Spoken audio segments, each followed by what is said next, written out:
A moment 50 years in the making, finally bringing closure to 5 Marine Corps families. You might remember we first told you about a 1970s military training crash last month and how their families wanted to dedicate a plaque to honor them. Our 10 News reporter Cassie Carlisle was invited to the exclusive unveiling, and it was full of emotion.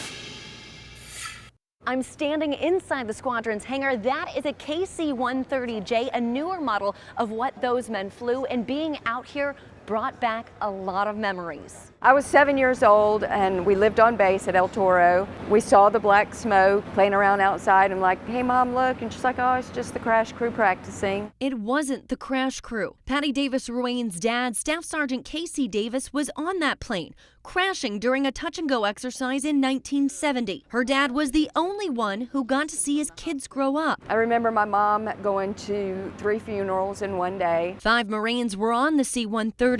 Wednesday, those families gathered from across the country to honor them. Knowing answers has really allowed us to come together. Jonathan Keene's cousin was Captain Robert Walls, who was also in the crash.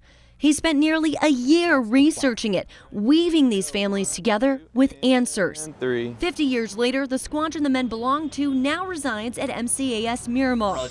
Wednesday, they hosted the group, teaching them about the squadron, who benefited from those men's sacrifice. These guys contributed to improvements in the airplane, in the Marine Corps, and, made us proud.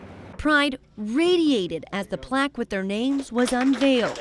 And to every Marine that walks through that door, to know who those 5 men were, to see their names and realize that there were 5 men that made the ultimate sacrifice for this country. Growing their family in camouflage.